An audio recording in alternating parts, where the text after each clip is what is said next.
So here it is, the Aston Martin DBS 770 Ultimate, which in a way could equally be interpreted as final, because that's what this is. Not only is it the ultimate incarnation of the DBS platform, but it is the final. After all 499 of these cars have been made, wait for it.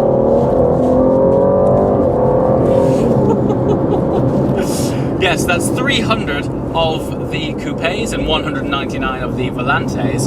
That'll be it. No more DBS. And what a swan song moment. It is the most powerful DBS that Aston Martin have ever made at, as the name would suggest, 770 PS, which is, in old money, around about 760 horsepower. But actually, for me, it's not necessarily the horsepower that is the impressive figure here, it's the torque. 663 pounds-feet, not newton meters, pounds-feet of torque. And that's where the magic in this car has been applied, because you'd be forgiven for thinking that Aston have just done a sort of stylistic facelift on this car and thrown in some new seats, which, by the way, are some of the most beautiful seats that I've ever seen or sat in. But no, Aston, in this new phase of their life, have actually thrown a lot more engineering work at this car, and it's where the torque meets the tarmac where the magic really happens. Now I want to throw back to set some context as to why this is important. When I first drove the, dare I say it, standard Aston Martin DBS, the way the torque was applied, dare I say it, was simply too much. There was just too much available power low down in the rev range. And as a result, unless you were on a dry, hot, sticky day, frankly, the traction control light was lighting up like a Christmas tree, and it was quite annoying. You were aware that you had all of this power, but most of the time, particularly in the UK, where our ambient temperatures aren't that impressive, you just couldn't put the power to the floor. This is a different ballgame. When I first read the specs on paper, I was guilty of thinking, crikey, it's not like you step out of a standard DBS and go, do you know what that needs? More torque. But that's exactly what they've done. More power, more torque, more engineering. And that's the really key bit to share about this car. You see, you can think of the process that Aston have applied to this as getting a torque jockey. Bear with me, that's right. They've applied this very talented torque rider and given him the reins to the torque band, the application of where this torque is applied throughout the gears, which means you don't have necessarily all of the torque available at all of the time, which means you can plant your foot flat in fairly decent conditions and listen to this thing. Now let me be frank with you. In the previous DBS, I've just started this video. The tyres are cold. We've not been on it. You simply wouldn't be able to plant foot in the previous DBS and not have either your nose introduced to the undergrowth or the traction control of just completely killed that sense of occasion. In this, they've reworked it entirely. Now, what's also impressive is the marriage between the engine, the drivetrain, and all of that power through a revised gearbox calibration. Now, it is ultimately the same 8-speed ZF torque converter automatic. However, listen to the crispness of the upshift. It's swift and it's crisp. And on the downshifts too. It's not quite twin clutch. Upshifts are.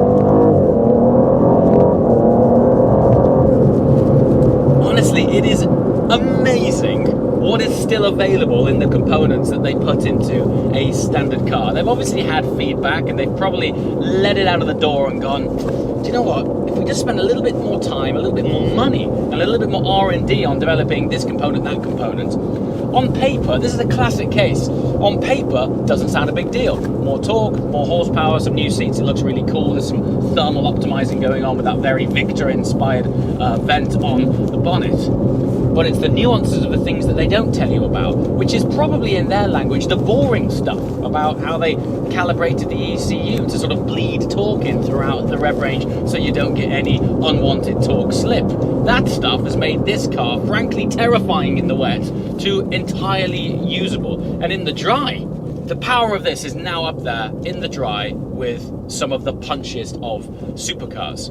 However, we're going to return to the performance stakes in just a moment while I conveniently wind my way into a slow, sleepy village. You see, that is the Jekyll and Hyde nature of this car, and ultimately, probably its most interesting appeal is that while it does have a 5.2 litre twin turbocharged V12 developing 760 brake horsepower, 770 PS if you're wondering where 770 is in the name, you can also drop it back into automatic like so and swan along in refinement and comfort, and as per the pedestrians on that sidewalk there, turn heads in the most respectful of ways. And what I mean by that is I'm really fortunate in this line of work to be able to experience the what I would call pavement etiquette of passers-by, other people on the road, and it's quite interesting the reception that you get for different brands and different cars, and even the colours in which they're painted. And this is in a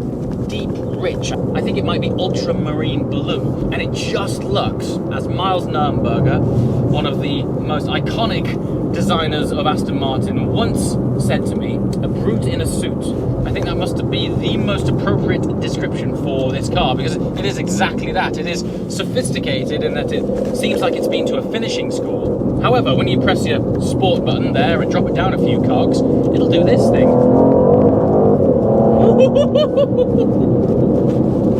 Yeah, it's very cool. And so what about the way it handles? Well, the car is stiffer from a structural rigidity point of view, only very mildly. They've done something to the under tray, the under surface of this car, making it slightly stiffer. But the suspension stiffness as well has been tweaked. Most notably is the front end.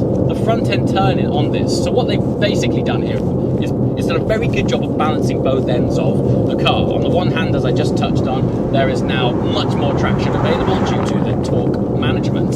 And then front end as well is also much more confidence inspiring. It's a stiffer car, you can feel it's a stiffer car, but I wouldn't say it's compromised its GT credentials as such.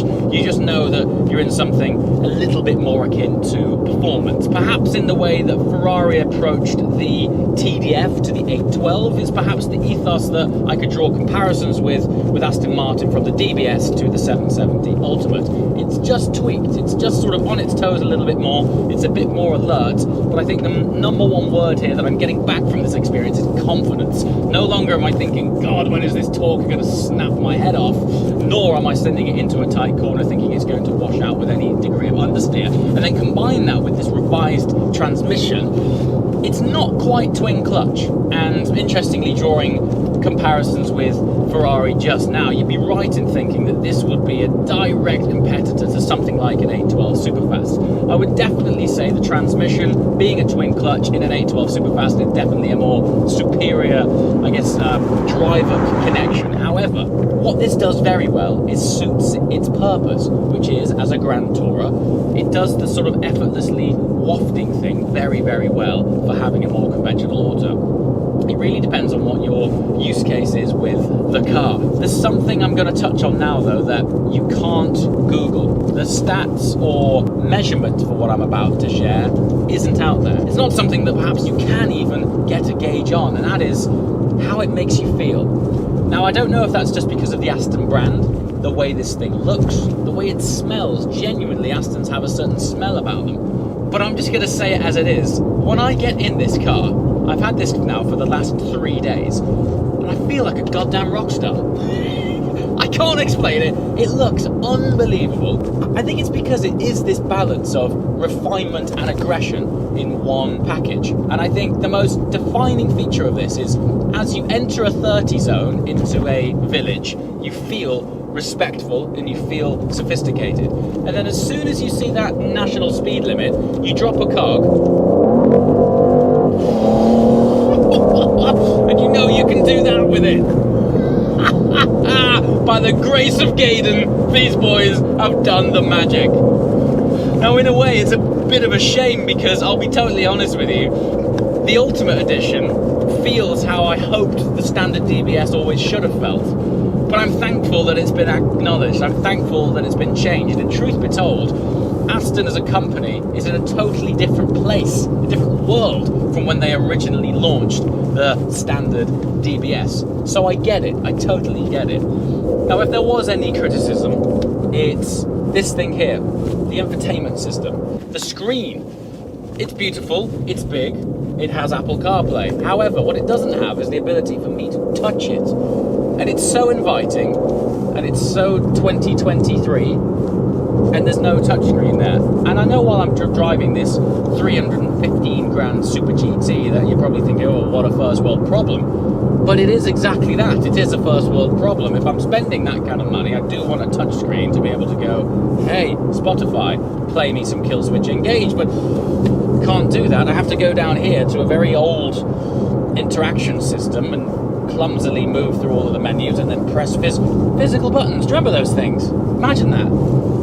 So that's the only downside.